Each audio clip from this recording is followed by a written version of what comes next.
I think it is clear to believe in the power of ideas. Fresh thinking to the Manhattan Institute.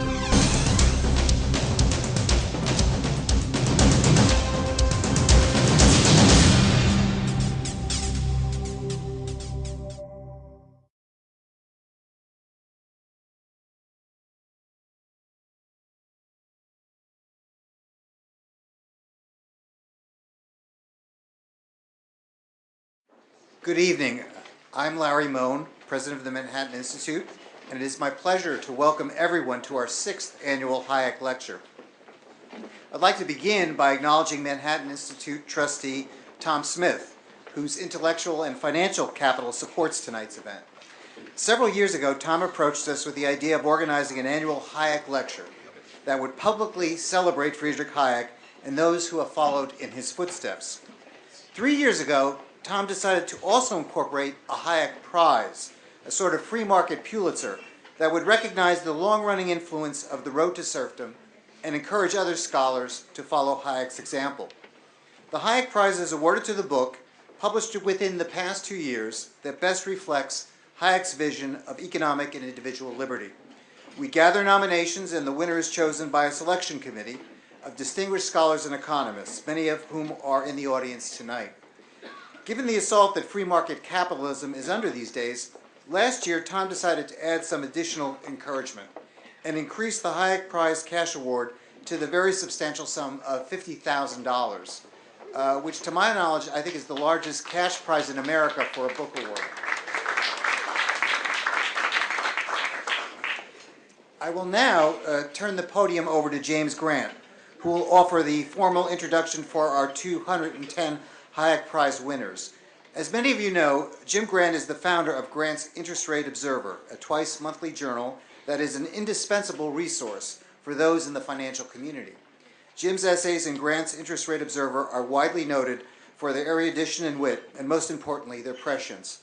While the housing bubble was inflating during the past decade, Jim was one of the few voices warning of the inevitable pop and the consequences that would result. Jim is the author of 6 books, most recently Mr. Market Miscalculates, The Bubble Years and Beyond, which the Financial Times called the most perceptive book on the current financial crisis yet published. And his journalism has appeared in a variety of periodicals, including the Financial Times, Wall Street Journal, Foreign Affairs, and the New York Times. In fact, just a couple of weeks ago, he had a piece in the Sunday Times offering advice on how to make the dollar sound again. He's a frequent financial commentator for Bloomberg and has appeared on many national news shows, including the Jim Lehrer NewsHour, CBS News, and 60 Minutes. Please join me in welcoming Jim Grant.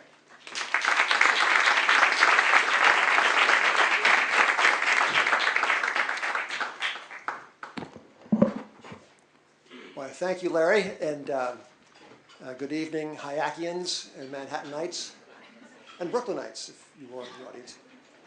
We are here this evening to honor a pair of very prescient and scholarly authors. It's an astounding thing, but Manuel Hinds and Benn Steil write economics in English. This is a violation of an ancient canon, but they bear up under the obloquy they have incurred manfully. They write do Hinds and Steil of the dollar's dual mandate.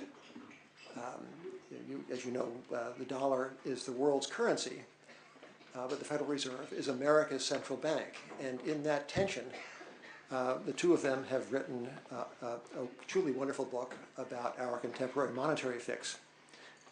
And who are these visionaries and literate economists, seemingly contradiction in terms?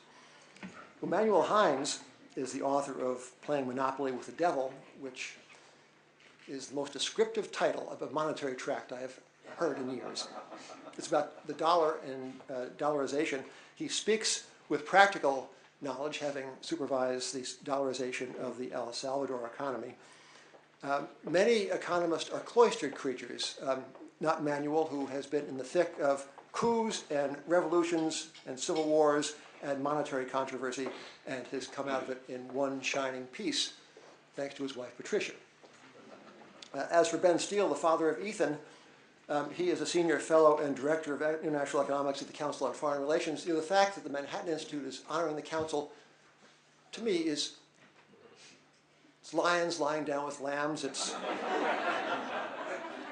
Yankees playing catch with Red Sox. It's stirring. But Ben is at the council, and which is actually can't help. But he's the founding editor of International Finance and is the author of a previous book on financial statecraft. However, Ben's highest accolade comes from the University of California, Berkeley. Brad DeLong has called him a wingnut. And Ben, being a dignified fellow, couldn't answer, but I will. Nya, nya, nya, boo, boo, Brad. So they come to us this evening, these two authors do, messengers of a serious yet altogether accessible work on monetary policy and the future of the dollar. So I neglected to, who comes first? Is it alphabetical order, or is it seniority, or is it the El Salvadorian finance minister? Ben, okay. Ben, front and center. We want to hear from you.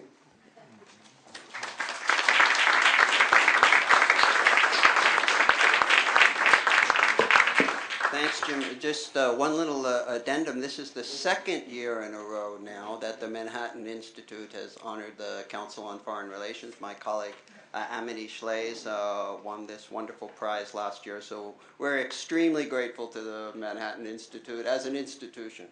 Thank you, Jim. Manuel and I have many, many people to be thankful to tonight, but I'll confine myself here at the podium just to thanking the Manhattan Institute for the enormous honor of this Hayek Prize, Tom Smith for his vision and his generosity in underwriting the prize, and of course Jim Grant for his gracious introduction. I should perhaps, though, extend a note of supplementary thanks to a Mr. Guido Mantega. Mr. Mantega, whose name I did not even know until very recently, is the Brazilian finance minister. In declaring that the world was, quote, in the midst of an international currency war, Mr. Mantega graciously created a new and timely backdrop for our book and our lectures this evening. His dark observations rang true enough to set off alarm bells in national treasuries and central banks around the world. They also brought to life Hayek's writings in the 1930s on the destructive rise of what he called monetary nationalism. Now, Hayek believed that the demise of a credible international medium of exchange and the rise of independently managed national fiat currencies continuously fluctuating in value against one another would inevitably foster massively destabilizing short-term capital flows and a breakdown in international trade relations. The seeds of this destruction were sown in the aftermath of the First World War, when the United States and others decided to restore the international gold standard in name only. In practice, the newly created Federal Reserve and other national central banks would manage their currencies entirely on a discretionary basis, abandoning the rules of the international monetary system that underlay the rapid integration of the international economy that marked the late 19th century. Now let me briefly focus on what this turn towards monetary nationalism meant for the United States and the wider world, and what the parallels are to our current situation. In contrast to popular mythology, the Fed in the 1920s was not following the dictates of the gold standard. Far from it. The Fed was openly pursuing a policy it called price stabilization.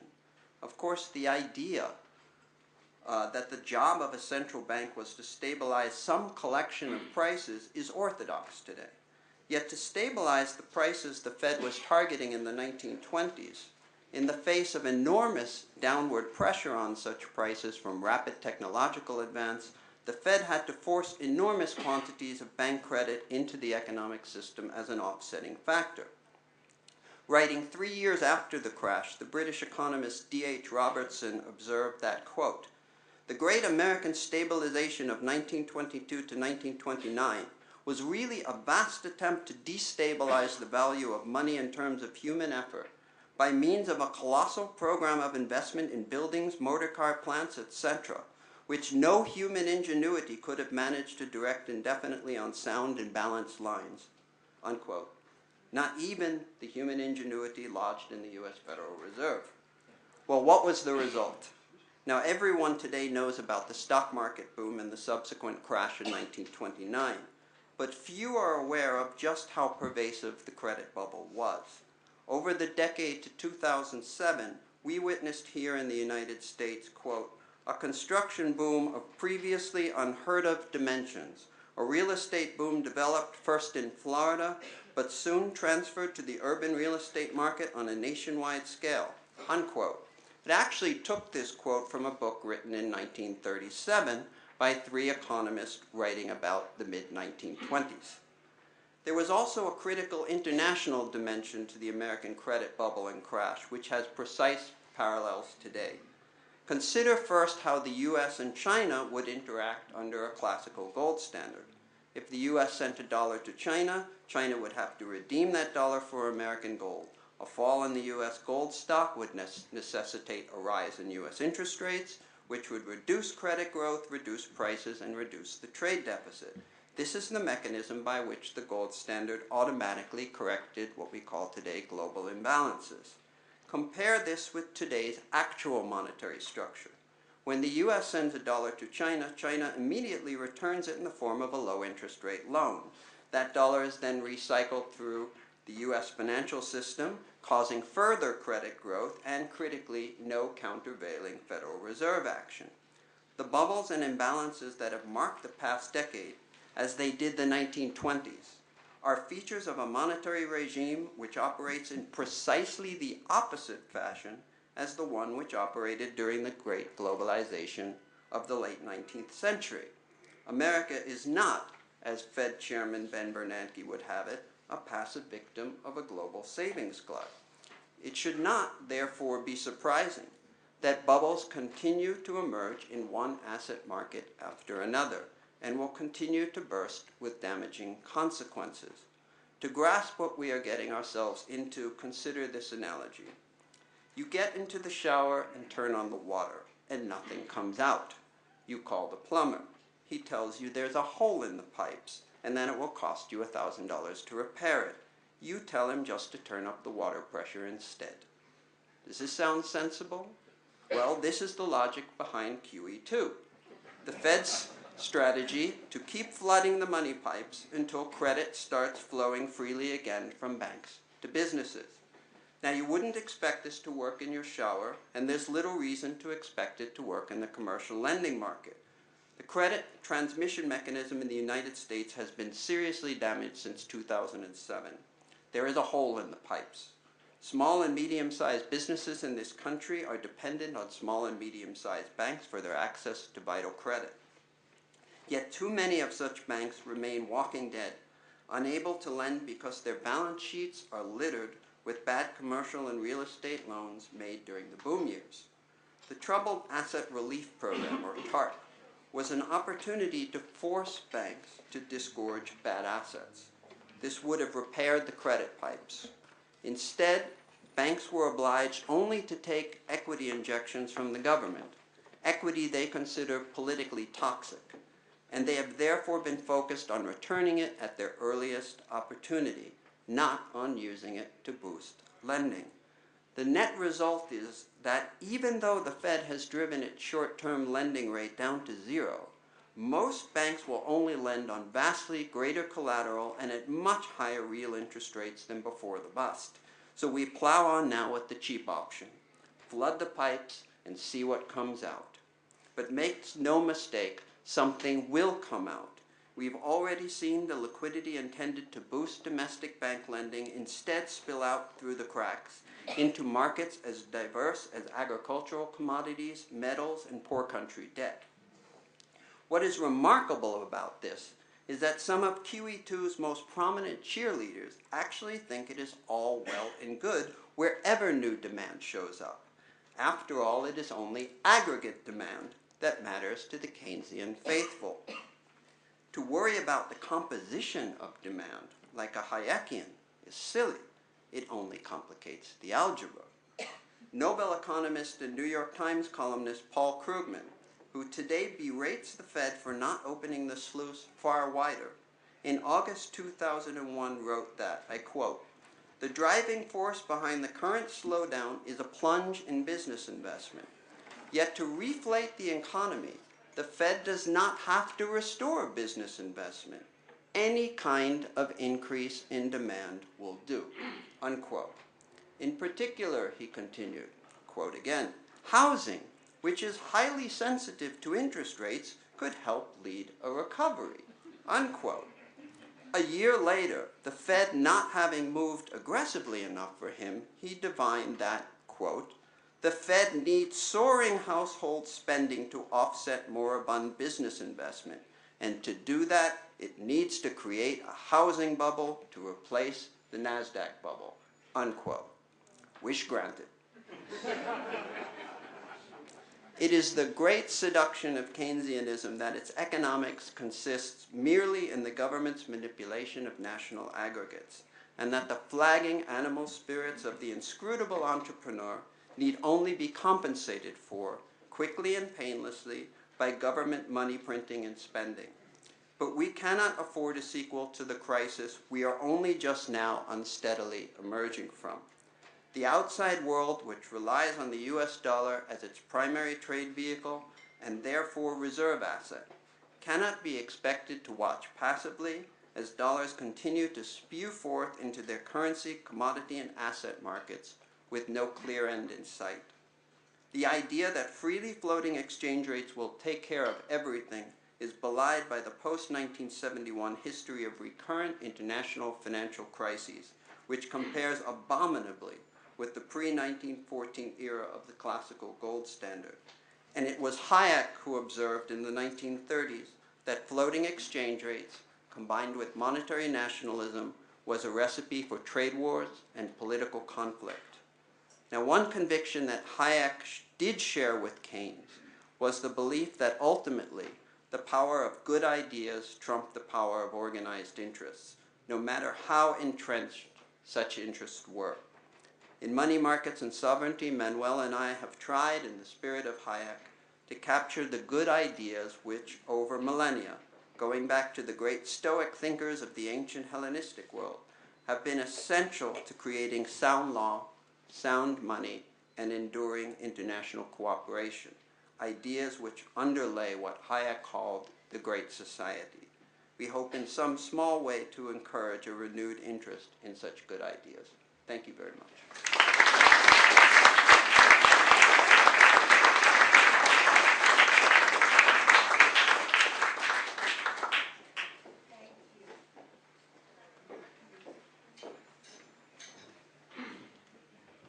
Good evening.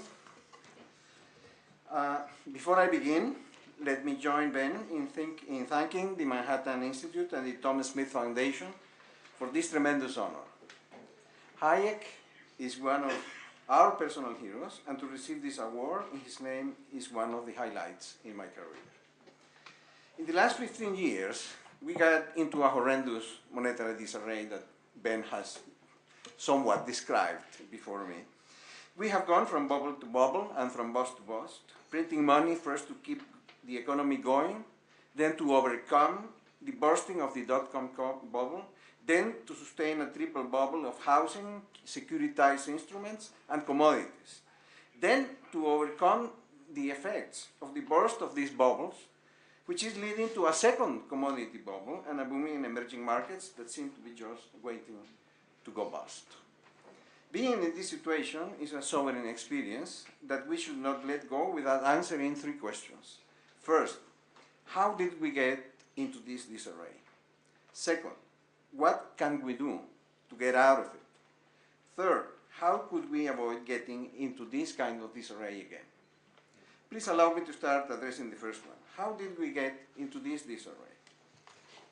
The short answer is a false promise.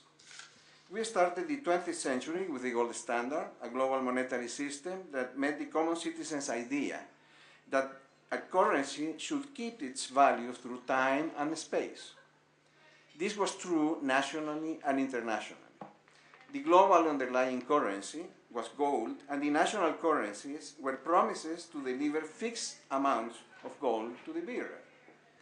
These promises were honored. Central banks could print money only as much currency as the gold they had. There was no inflation to speak of, and if there were, even if there were crises, they were sharp and short. After World War I and throughout the century, governments carried out successive systemic reforms which kept on watering down the linkage between currencies and gold. Finally, in 1971, the collapse of Bretton Woods system left in place the floating currency system, which grants central bankers total freedom to print money at will. Floating currencies won the day because they conveyed the promise that by allowing total freedom to create money in each country, they could promote global progress and employment, smooth out business cycles, and prevent bubbles and their associated crises.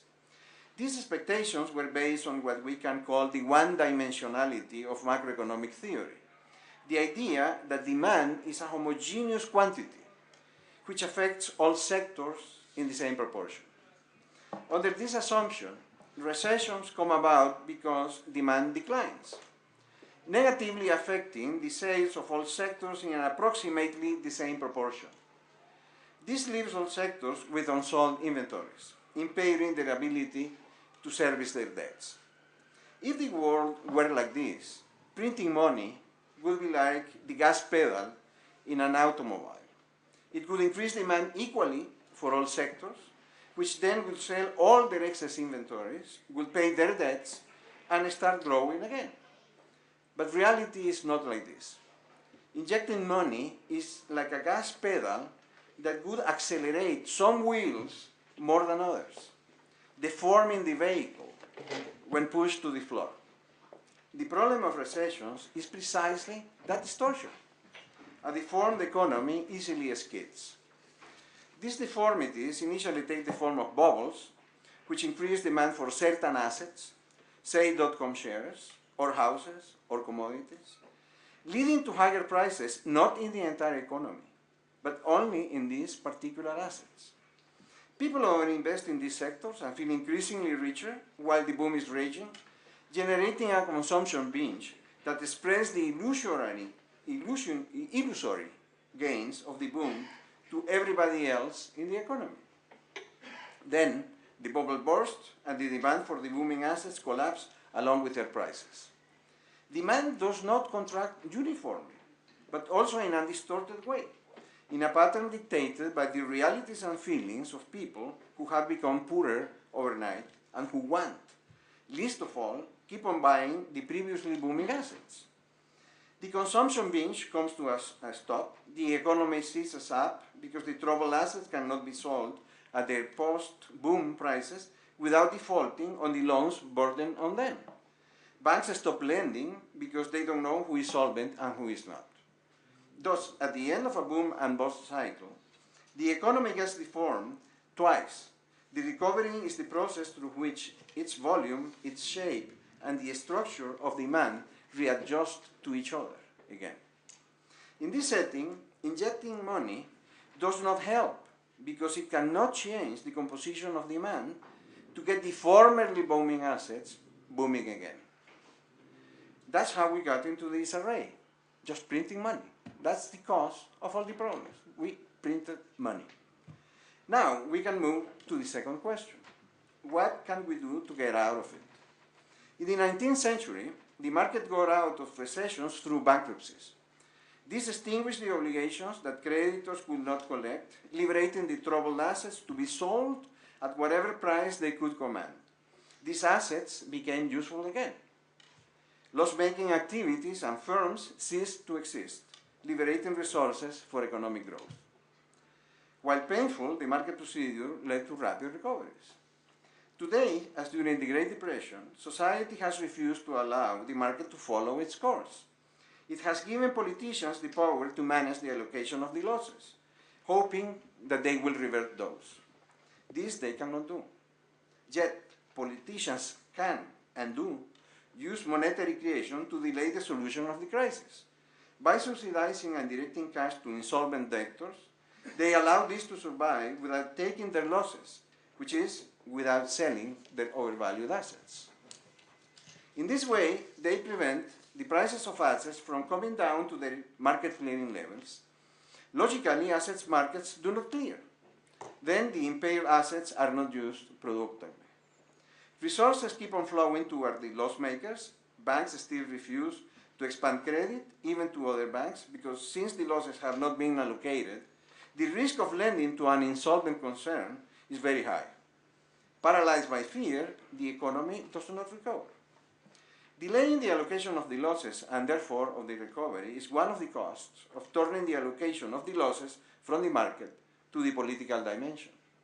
The total cost of society is much higher because large sectors in the economy stop trying to get out of the crisis by improving their productivity. Rather, they try to do it by getting ahead in the distribution of the largesse of the government. Thus, we do not get out of this disarray because we have not allowed the market to allocate the losses of the busted booms. These are still hidden in the financial system and in many of its borrowers. Now, let's look at the third question. How could we avoid getting again in this kind of disarray? The huge costs of the last monetary creation spree should force a reevaluation of the decisions that led to the shift from a common sense currency to a central banker system, in which all values are flexible and resources flow in a non-transparent way, from the past to the future and from one place to another. This environment breeds not just uncertainty, but also, and most damagingly, rent-seeking behaviors, unhealthy dependencies on government that go against the grain of the principles that breed liberty, wealth, and social progress. In the long run, monetary creation becomes one of the roads to serfdom. We should resist the temptation to fool ourselves, saying that even if we don't change the monetary system, this time it will be different because central banks will be more prudent.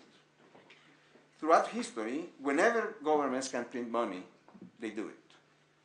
As Hayek wrote, the pressure for more and cheaper money is an ever-present political force which monetary authorities have never been able to resist unless they were in a position credibly to point to an absolute obstacle which made it impossible for them to meet such demands. Thus, if we really want to prevent these problems from recurring, we should introduce an absolute, credible obstacle to print money at will. Along this line, James Grant, who kindly introduced us in this ceremony, recently suggested that the United States should adopt the gold standard and do it unilaterally. Robert Selig, the president of the World Bank, suggested that gold should be included as a standard of value in the new system. These proposals should open a debate on the monetary system that we need in the globalized world that we are negating to our children. This subject is too large and complex to be discussed in a short lecture. There is a message that I would like to leave for the debate, though. We should never again make the mistake of believing that competitiveness comes from printing money at will and not from freedom, hard work, and innovative thinking. Thank you very much to all of you, and especially to the Manhattan Institute and the Tom Smith Foundation for the honor it is bestowing on us with the prize and with the opportunity to address this distinguished audience under the name of one of the greatest economists in history. Thank you very much.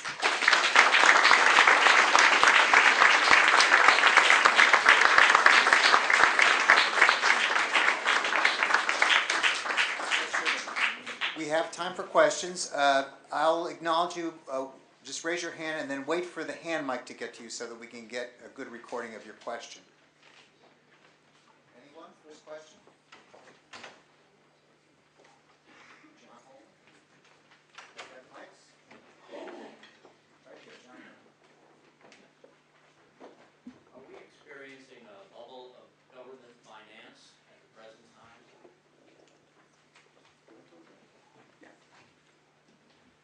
Well, definitely, we are in a world of bubbles in this moment. And, we can remember the time of the 1970s. because this has happened recurrently through history.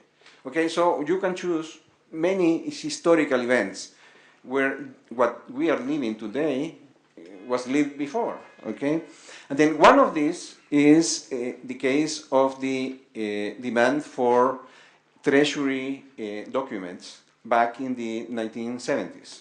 You know, and in the late 1960s and early 70s, when inflation was about to explode in the country and people were still buying a lot of treasury bonds, and then suddenly the interest rates in these instruments became negative because the inflation rate went up. And then, you know, it is very easy to believe, you know, that looking backwards, we can say, well, you know, that problem was solved. Yes, it was solved because we had Paul Volcker, who had the stamina, you know, the presence of a character to really go back to a truly strict creation of money in the United States. Really, not at will.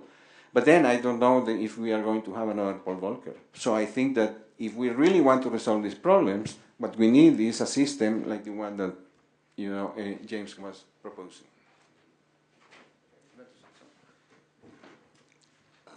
My answer to your question is also yes. My big concern about what we're doing now on the monetary side is that the exit is going to be extremely difficult. I tried to explain this in a Wall Street Journal op-ed a few months ago.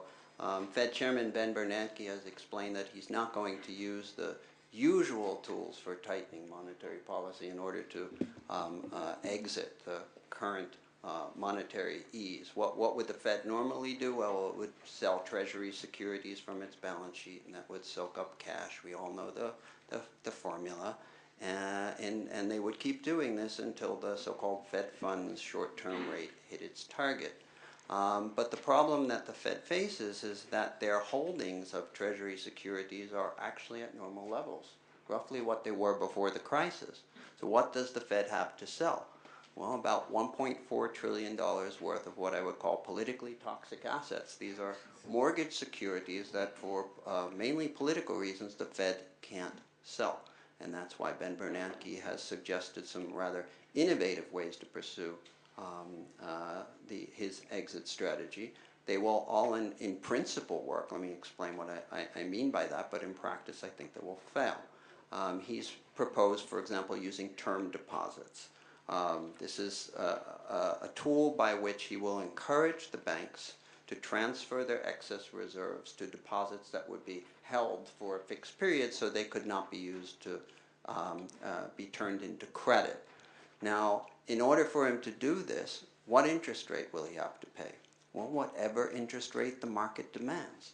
Thus, the Fed funds rate in the future will be set not by the Federal Reserve, but by the market. Will Ben Bernanke and the Federal Reserve be willing to allow the markets to set interest rates? Well, we already have evidence from the European Union that the answer is no. The ECB did precisely this over the spring when they announced that they were going to buy the bonds of financially fragile European governments, but we shouldn't worry because they're going to soak up all the euros they pump into the system to buy the bonds using term deposits.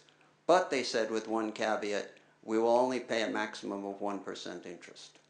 And indeed, one of their auctions in late June failed. That is, the bank said we want more than 1% interest. And the ECB said, no, we'll leave the euros out there. And that's precisely what I expect to happen next year or perhaps the year after when the Fed starts its exit strategy, that it will not be willing to turn over the management of interest rates to the market, and therefore they're going to leave far too many dollars out there. And we're already seeing some of the effects of that now, bubbles emerging in commodities markets and in metals. I mentioned in my presentation poor country debt, but of course we're told, Manuel, that it's all different now. Oh, yeah. It's all different, so we don't need to worry about it this time around. Well, Manuel's lived through a few cycles of this in Latin America, so it's probably not a new theme to him. Just a footnote. Exactly, this procedure was used in the Soviet Union and they call it a monetary overhang, you know. They have this overhang of deposits, and people had the currency, the ruble, okay, but they could not use them. It was impossible for them. So, and this is the only way in which you monetarily can get out of this problem, which is taxing people by increasing the rate of inflation and keeping the interest rates low. So you transfer real resources, you know, from the people who are still working, who are still solvent, to the insolvents, so that they can absorb the losses. That's totally perverse.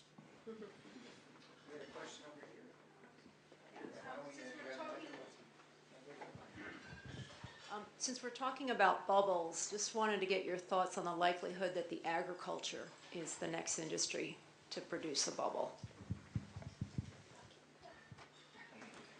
Well, yes, it is a little difficult, you know, when you get into some order of chaos. It is difficult to predict what is going to be the next one. But that, you know, they will get some hit, you can be really sure. You know, it's like when a car skids and starts going around, then you don't know if, you know, one part will hit the road first than the other part. But definitely, you know, agriculture is going, it is already on in a bubble. You know, the commodities, if you look at the prices of the commodities, they went up like this. They went down in 2008, in September 2008, they went down fast. And they are going up again with gold and with oil. But gold has a real demand because of the value of gold. So probably it will keep on increasing. Maybe oil will have a high price also for some long time. But the rest of commodities, the agricultural commodities, they will go down. And with them, you will have all this idea, you know, that Brazil has become, you know, is the next United States, okay? Brazil will go under with the rest of Latin America when the commodity prices go down, which will happen sometime. This is completely different, you know. India is what India is doing is real. Okay, they have this. They have increased their productivity. China is increasing its productivity, but the countries producing commodities, no. It is just, you know, that Mr. Greenspan and then Mr. Bernanke, you know, they did these things that resulted in these very high prices for commodities, and then somebody, you know, or reality will bring them down. And then all the agricultural commodities will go down as well. And then we will have another kind of crisis. It's, you know, what we are having now is one bubble after another, after another, after another. I don't know when we are going to learn that we have to stop this monetary printing. Manuel, I'm surprised. You should remember that Brazil is the country of the future and always will be. Yeah.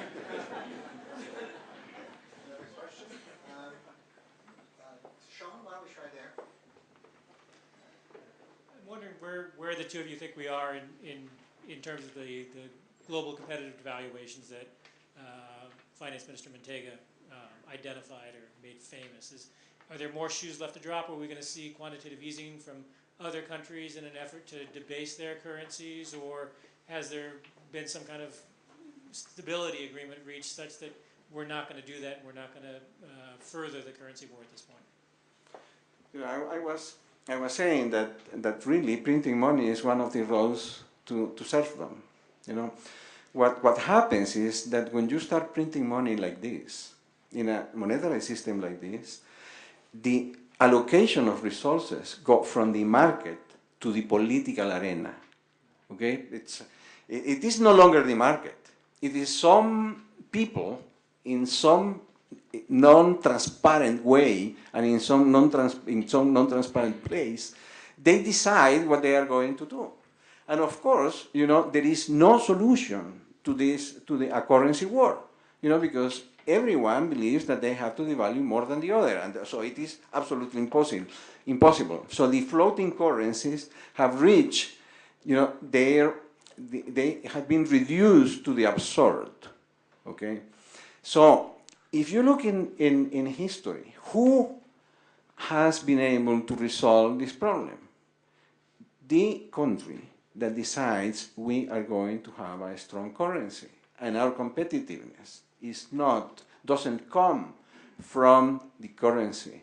It comes from freedom, from efficiency, from innovation, and so on. This happened back in the early 18th century in Britain. At the time, there was something that you could call competitive devaluations. Because everybody had currencies and they were devaluing, they were debasing them.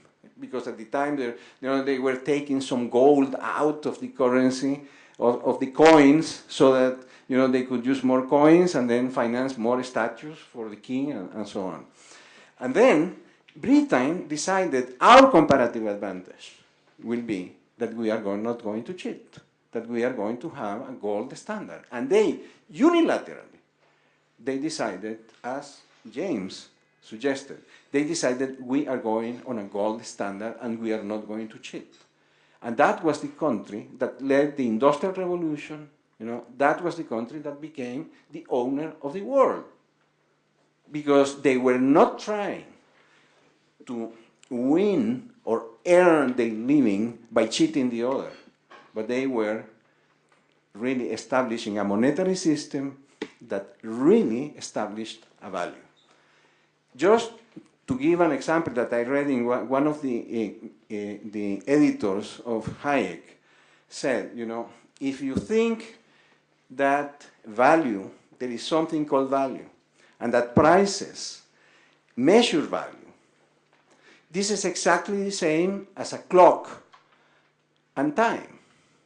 You will never think that you should issue more hours if you are in demand of time, if you are in need of time.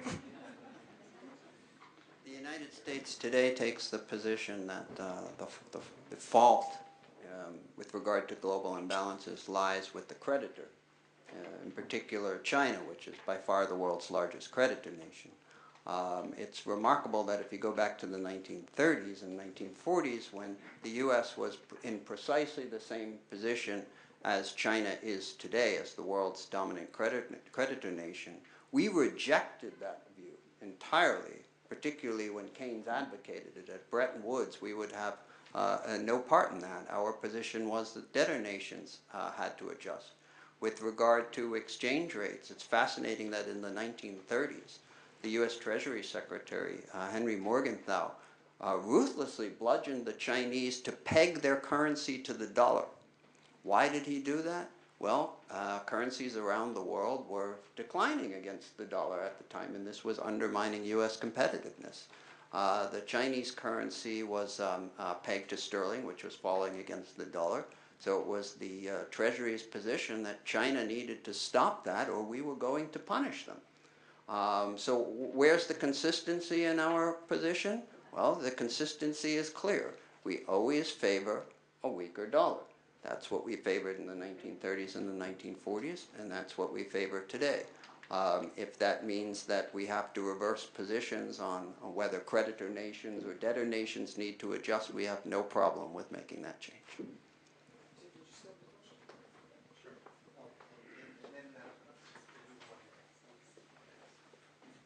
I want to return to Ben's analogy to the pipes, clearing the pipes of the financial system.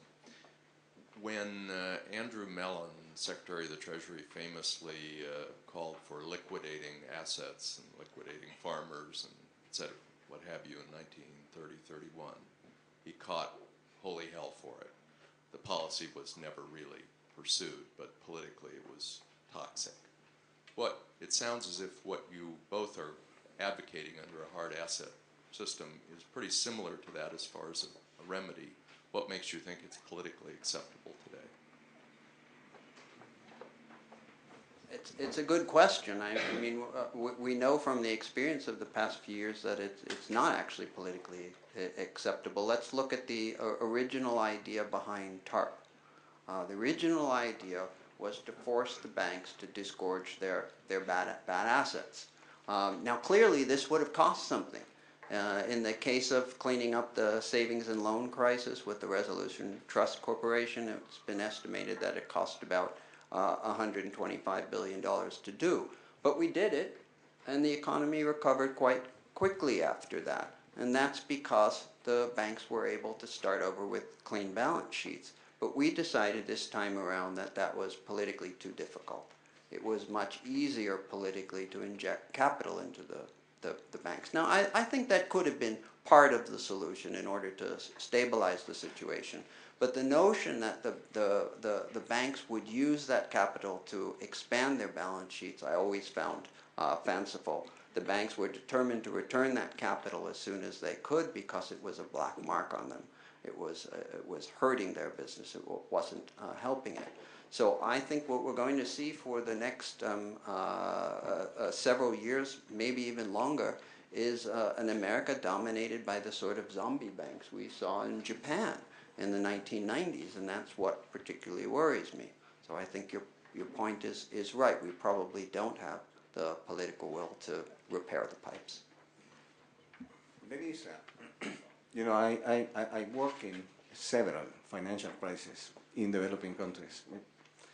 Most of them, since Chile in 1981, through Venezuela, Argentina, Mexico, Indonesia, all this, Sometimes during the crisis, sometimes in a post-mortem assessment, sometimes in a, and, all of them were very, very similar, and very similar to this one, but I never thought that a developed country would come into a situation like this, To give you an example, I can use a symbol, which is, a poison pool. You have a poison pool, which is the banking system. Okay, in the banking system is this pool, and somebody, dropped some poison there. How do you clean it? Common sense tells you, what I'm going to do is I'm going just to let all the water out, okay? There will go all the poison as well. Then I will clean the pool, and then I will put the new water, which is the new capital.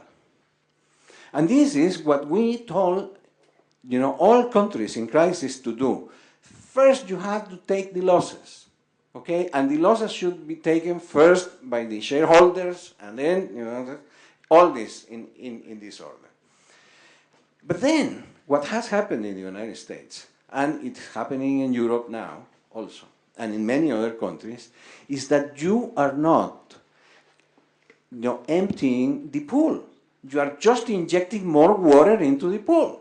And that is maximizing the amount of water that you will need to clean the pool. Because let's say that you bring in a full pool of water, of additional water, then you have half poison.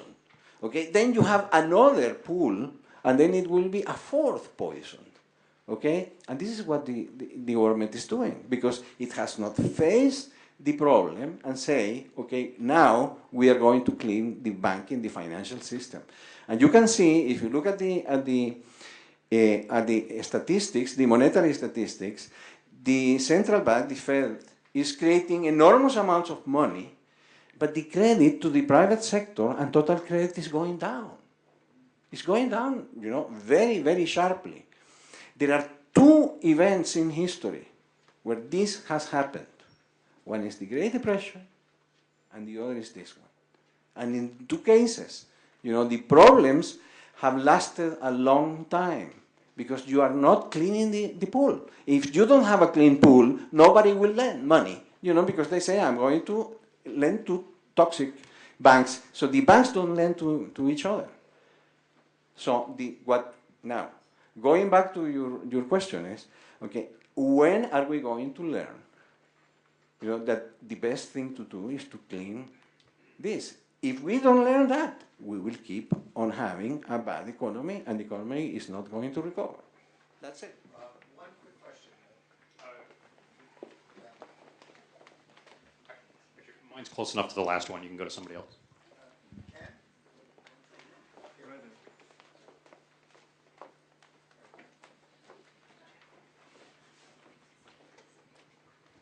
Wonderful presentation. Thank you. If you accept your premise, and I do, that there are bubbles out there, emerging markets, commodities, when they burst, it would seem to me that the first flood of money is going to come back to the U.S. and go into treasuries, because that's the only market that's deep enough and can absorb that kind of money flow. What happens then?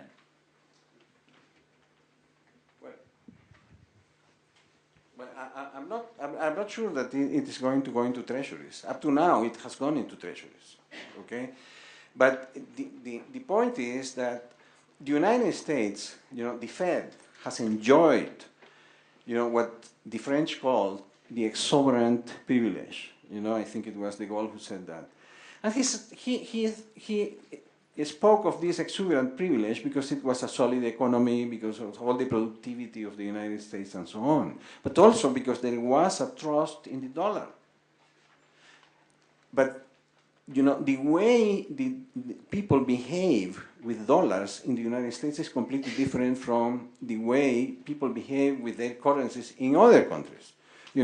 Because if you are talking of Latin America, for example, or many parts in Europe, they don't believe in their own currency. They believe in the dollar. So, their reactions to what the central bank does are completely different. For example, if the central bank prints money, interest rates go up. Something that, happened 2 or 3 weeks ago here in the United States. Why is it? Because people start thinking what is going to happen with the Fed creating money is that inflation will go up and money will be debased, so I will move into some other things, and then you have inflation. People start going not just into houses, not just into assets, but also into consumption, because they want to spend the money before it loses its value. So you have a break in the behavior of the people. And that is very dangerous, because the United States was able to recover, as I said before, the trust in the dollar because of Mr. Volcker. I don't know if there are many Volckers around now. Very briefly, the economist Willem Bouter referred to the competition among currencies as an ugly dog contest. And the U.S. dollar may be an ugly dog, but it's not quite as ugly as the competition these days, in particular the euro. So the argument is, well, we have nothing to worry about because everyone's uglier than we are. But the world is beginning to adapt. Let me just give you one example that I find worrying. Not worrying for what's going to happen tomorrow, but 5-10 years down the road. China is determined to wean themselves off the dollar. They're going to do it slowly. They do everything slowly. But what have they done? They've reached bilateral agreements with Brazil, with Russia, with Turkey to start trading without using the dollar as an intermediating vehicle. Now, what does that mean? Well, potentially it's catastrophic in terms of the preservation of the multilateral trading system, because there's no way that Russia, Turkey, and China are going to stockpile each other's currencies. So they're going to want to balance their trade bilaterally.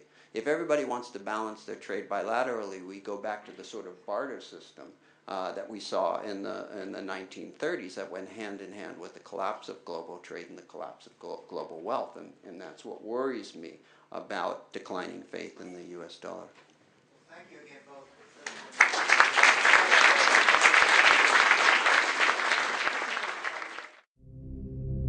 I think it is clear how fortunate we are to believe in the power of ideas. Supply the common sense and the fresh thinking of the Manhattan Institute.